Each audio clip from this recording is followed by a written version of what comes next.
post-nut clarity hits. You look up at the ceiling in despair, thinking, night. I want to see my phone. It's physically impossible. You have no... I'll do it, I swear, scam. This isn't just spiritual theory. We're...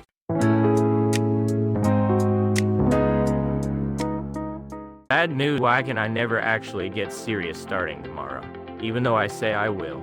The truth about the brain bug known as hyperbolic discounting. Oi, oi. You there, looking at the thread title and going, what the fuck? You're lying in bed right now, fiddling with your smartphone and smirking, aren't you? And you're making excuses to yourself like, hey, I'll just get serious starting tomorrow, while infinitely swiping through shorts on a video site, right?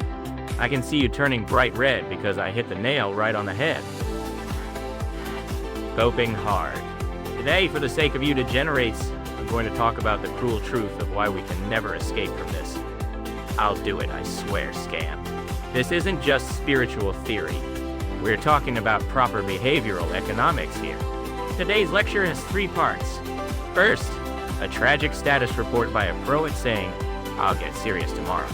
Second, the root of all evil, the brain defect known as hyperbolic discounting. And finally, third, a survival strategy called commitment devices that even incompetent guys like us can use to win. Got it? I'd like to end this with a too long didn't read, but this is going to be on the test, so clean out your ears and listen up. Alright, let's go.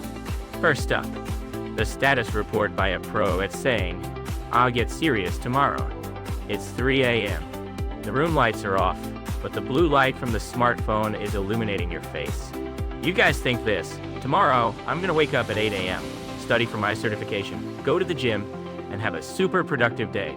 A noble resolution. Level.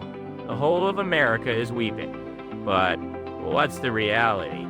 You say, just 5 more minutes, just 1 more video, then I'll sleep.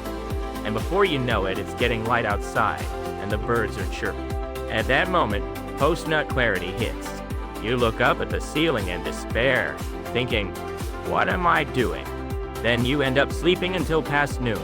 And when you wake up, you want to die from self-loathing. This loop.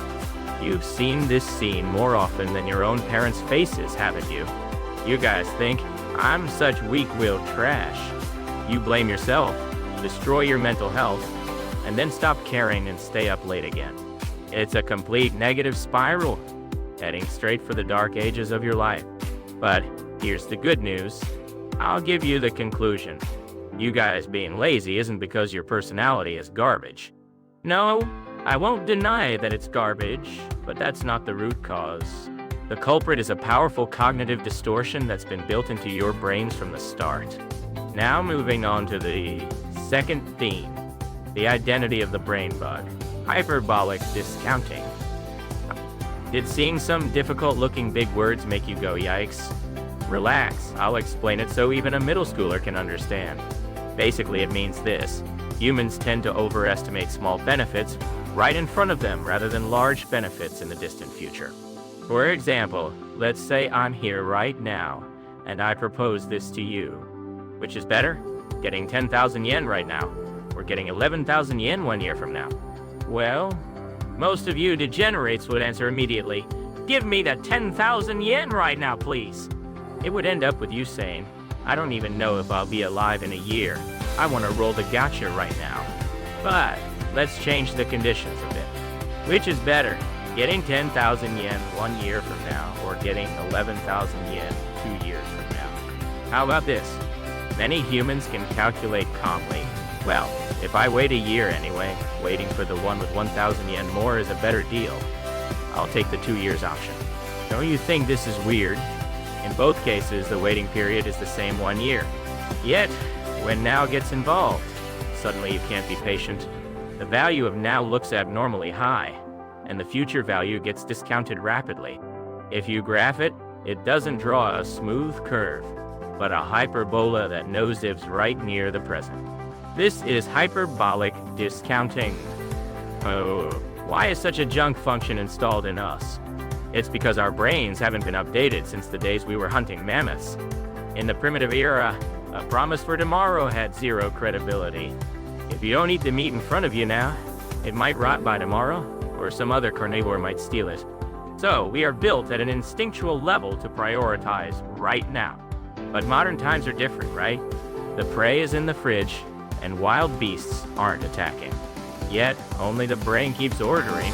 Eat that El Cheeky in front of you. Look at your smartphone right now. You choose the pleasure of fat and carbs in this instant over being hospitalized with a D grade on your future health checkup. This is exactly the same principle as the late-night binge-eating fainting club. You understand it in your head. If I eat this, I'll get fat. My stomach will be heavy tomorrow. But the primitive man inside your brain goes on a rampage and beats the shit out of your reason. Even worse, according to neuroscience, when imagining your future self, the brain processes it as a total stranger. Meaning next year is the same as some random old guy to me. So, the giant theory holds up. I don't give a damn if some random old guy next year is in trouble. As long as I feel good right now. This is the true identity of starting seriously tomorrow.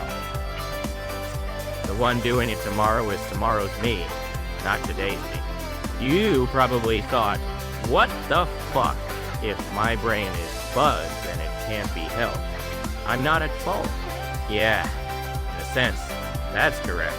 It's not that you are trash, but that all of humanity are defective products carrying this bug. But if you just go, alright, dismissed, going to sleep here, you'll stay at the bottom forever. Understanding this bug and hacking it. That is what's important. From here is the main event, the third theme. Commitment devices that even the incompetent can win with. Commitment devices, to translate directly, devices to bind oneself. Listen, this is gonna be on the test. Don't think I'll hold back with the power of my will. That's an impossible game. Think of willpower as something that runs out faster than your stamina in a social network game. What you need to do is create a system where your future self cannot betray you beforehand. In ancient Greek mythology, there was this old guy named Odysseus. He had to pass through a sea with monsters called sirens that seduced sailors with their singing voices and caused shipwrecks. Odysseus knew he would lose to the temptation, so he ordered his subordinates to tie his body to the mast and absolutely never untie the rope. This is the ultimate commitment device. For us in modern times, for example, a time-locking container. You throw your smartphone into a box that absolutely won't open until the set time. With this, no matter how much you scream late at night, I want to see my phone. It's physically impossible. You have no choice but to give up and sleep. There are others too. Wow. Use the declaration effect. Try tweeting on SNS, if I don't finish this task by today, I'll distribute Amazon gift cards to all my followers. You'd do it even if you hated it, right? Well, the risk on this is so high I'm laughing my ass off though. If you have friends, just sending a line saying, I'm going to the library now. If I'm not there, I'll treat you to juice is effective. Hey, you don't have any friends? My bad. Oof. Stay strong, brother. In short, it means don't trust your future self. Throw away expectations like tomorrow's me should work hard. Tomorrow's me is just going to be the same trash as today's me anyway. So, while you still have your reason now, block off the future escape routes. Setting it up so money is automatically sent to a savings account. The moment your salary comes in is also a splendid commitment. If you can do this, you guys might be able to get a little closer to being decent human beings. Well, no need to aim for perfection. Humans are full of bugs anyway, so sometimes we throw errors and go out of control. But just knowing this mechanism should reduce the nights you stay up in useless self-loathing. Now, after talking this much, your brains look like they're about to crash. Since it looks like a reply saying, summarize it in 3 lines, you incompetent oak is about to fly my way, I'll wrap it up. Conclusion, humans are built to be too weak against the temptation of now. That is the brain specification called hyperbolic discounting. Yeah, I'm ready to move on. So don't try to get through it with guts, but utilize commitment devices to physically bind yourself. In the end, we have no choice but to live with this junk brain for the rest of our lives. You won't die just because you slacked off for one day, and wasting time on self-loathing is the biggest waste. Just laugh off your bugged self saying can't be helped, and set traps little by little starting tomorrow. Oops, I'm about at my limit too. If I keep talking, my sleep time will get discounted, and tomorrow's performance will die. Let me just say this at the end.